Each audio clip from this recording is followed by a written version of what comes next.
Hey there, I'm Maz, and welcome to Maz Show.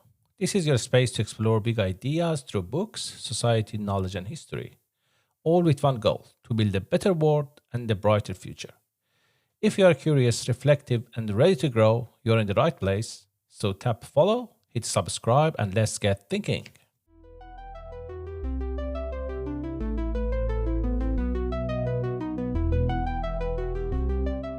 At 1:03 p.m. on April 18, 1983, a delivery van pulled up to the US Embassy in Beirut. What happened next would change American intelligence forever. Yeah, and what's really chilling is how normal everything seemed that morning. Just another busy Monday at the embassy. The embassy sat right on the seafront, 6 stories of white stone with these amazing views of the Mediterranean. Must have been quite a sight.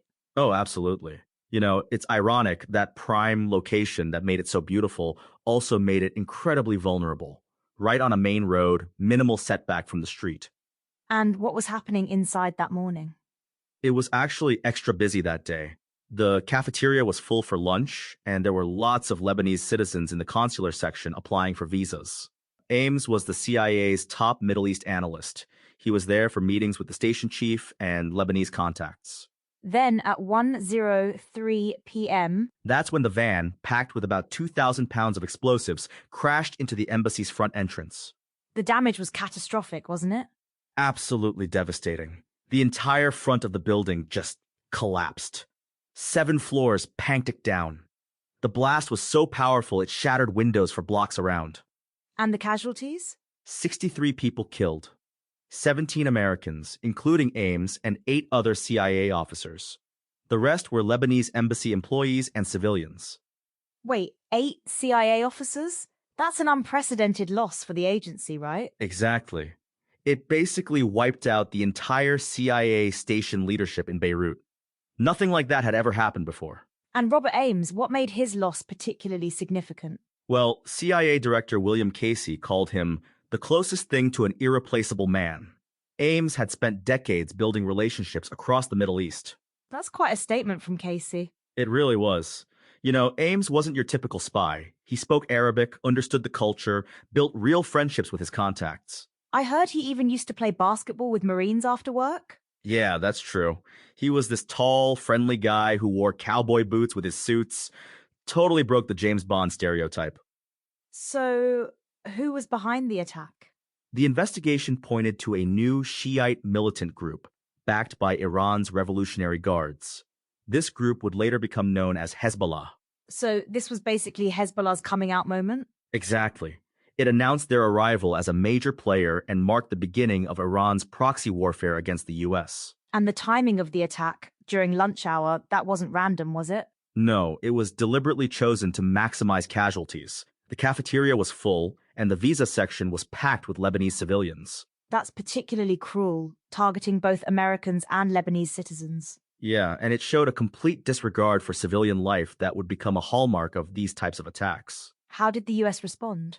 Initially, there was shock and confusion. President Reagan and Nancy Reagan personally received the coffins at Andrews Air Force Base. Must have been a powerful moment. It was, but in terms of retaliation, that was complicated by the chaos of the Lebanese Civil War and uncertainty about exactly who to target. And what about the CIA's operations in Beirut? They were basically crippled. Losing your entire station leadership, that's not something you recover from quickly. Plus all their contacts and relationships. Right. Decades of built-up knowledge and trust gone in an instant, especially with someone like Ames, who had such deep connections. Did this attack change how embassies were protected? Completely. It led to the creation of new security standards, setbacks from streets, blast-resistant construction, better barriers. But this wasn't the last attack, was it? No, just 6 months later, the Marine barracks in Beirut was bombed. 241 U.S. service members were killed. So this really was the beginning of a new era of terrorism. Absolutely. It marked the shift from individual assassinations and hijackings to mass casualty suicide attacks. And what happened to the perpetrators? That's an interesting twist. Years later, one of the suspected planners, an Iranian officer, actually defected to the U.S. Wait, what? The US gave refuge to someone involved in the bombing? Yeah, it shows you how complicated these things get. Sometimes intelligence value outweighs justice. That must be hard for the victims' families to accept. Incredibly hard. And it's one of those moral gray areas that Ames himself probably would have understood, even if he didn't like it. Speaking of Ames, his family didn't even know he was CIA until after his death, right? That's right. He kept his work completely separate from his family life. His kids thought he was just a regular State Department employee. What a burden to carry. Yeah, and imagine finding out not only that your father was a spy, but that he was one of the CIA's most important Middle East operatives. How is Ames remembered within the CIA today? He was named one of the CIA's first trailblazers, recognized for his unique approach to intelligence work through building genuine relationships. And that approach seems more relevant than ever. Absolutely. In today's world of high-tech surveillance and cyber operations, Ames's human-centered approach to intelligence feels almost revolutionary. Do you think things might have been different if he had lived? You know, some people believe his relationships could have changed U.S.-Middle East relations for the better, but we'll never know. I think it's that real intelligence work isn't about gadgets or threats, it's about understanding people and building trust. Even if that trust sometimes gets betrayed. Exactly. The risk of betrayal is always there, but without trust, you can't have real human intelligence. And that's what made Ames special. He was willing to take that risk. Right. He believed that understanding your adversaries was the key to preventing conflict.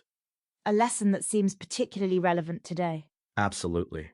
In a world of increasing polarization, we need bridge builders more than ever.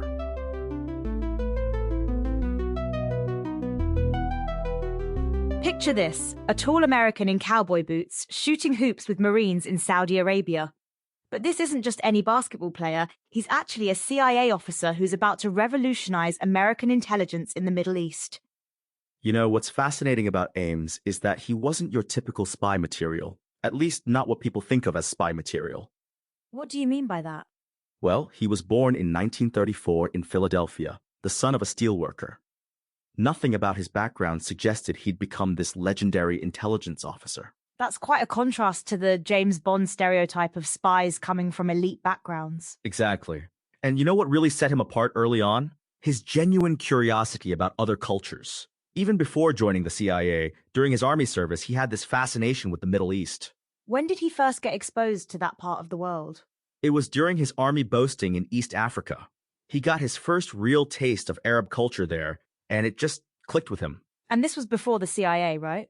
Right. He joined the CIA in 1960, and here's where it gets interesting. He made a decision that was pretty unusual for that time. What was that?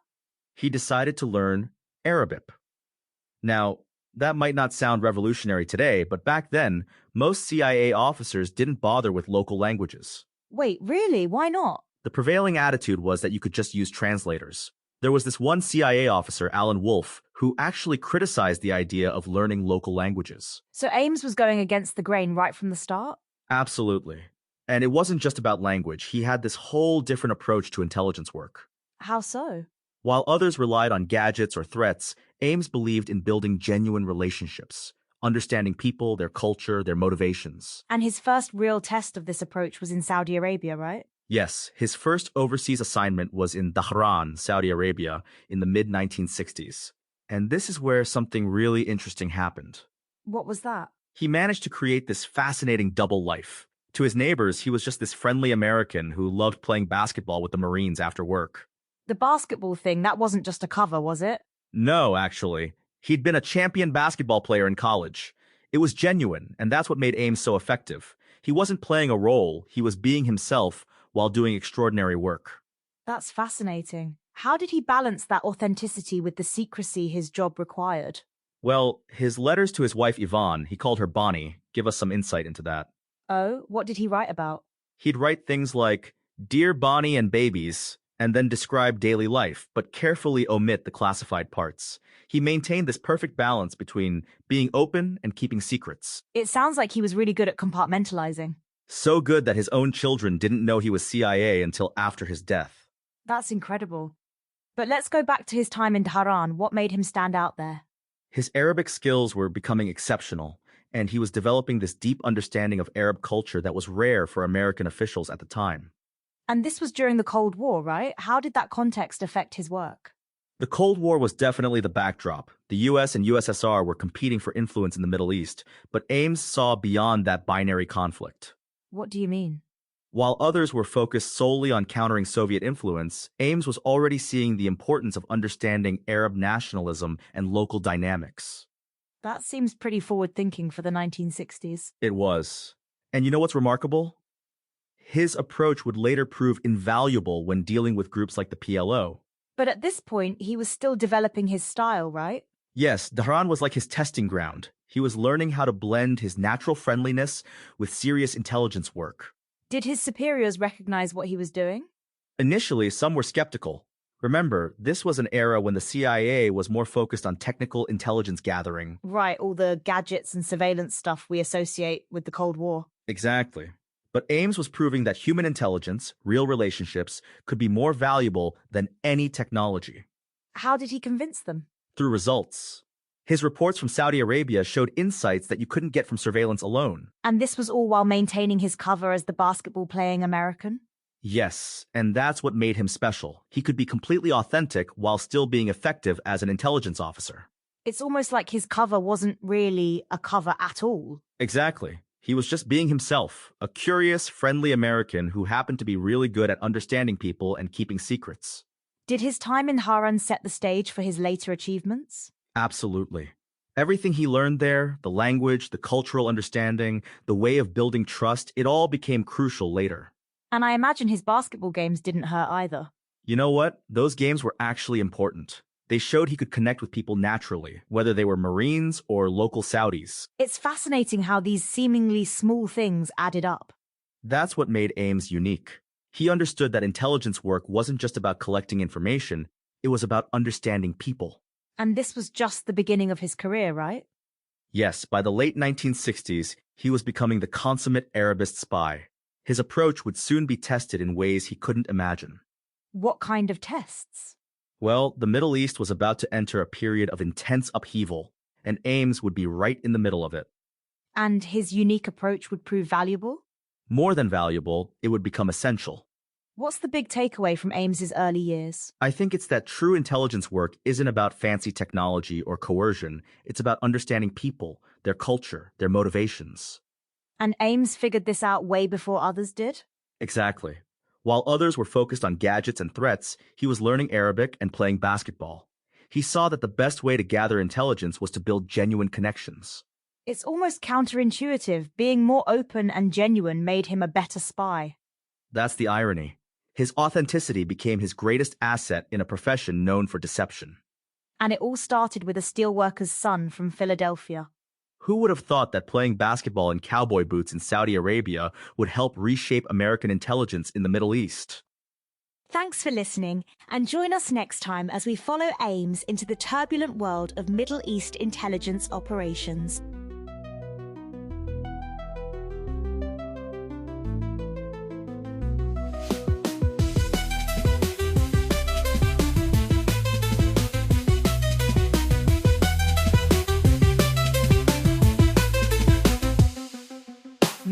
Show, let's go, open up your mind and grow.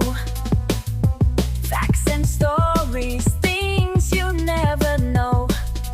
Every episode, we light the glow. Step into the world of Mad Show. Turn it up, let the rhythm flow. Feel the beat, take control. Don't be shy, just let it go. This is where the magic grows. Tune in now, it's the Mash Show. Lights up bright and minds will glow. Every day we learn and grow. Come along and join the flow. New ideas begin to shine. Breaking limits, crossing lines. Every moment feels divine. In the world of Mash Show time. Turn it up, let the rhythm flow. Feel the beat, take control. Don't be shy, just let it go. This is where the magic grows. Tune in now, it's the Mash Show. Lights up bright and minds will glow. Every day we learn and grow. Come along and join the flow.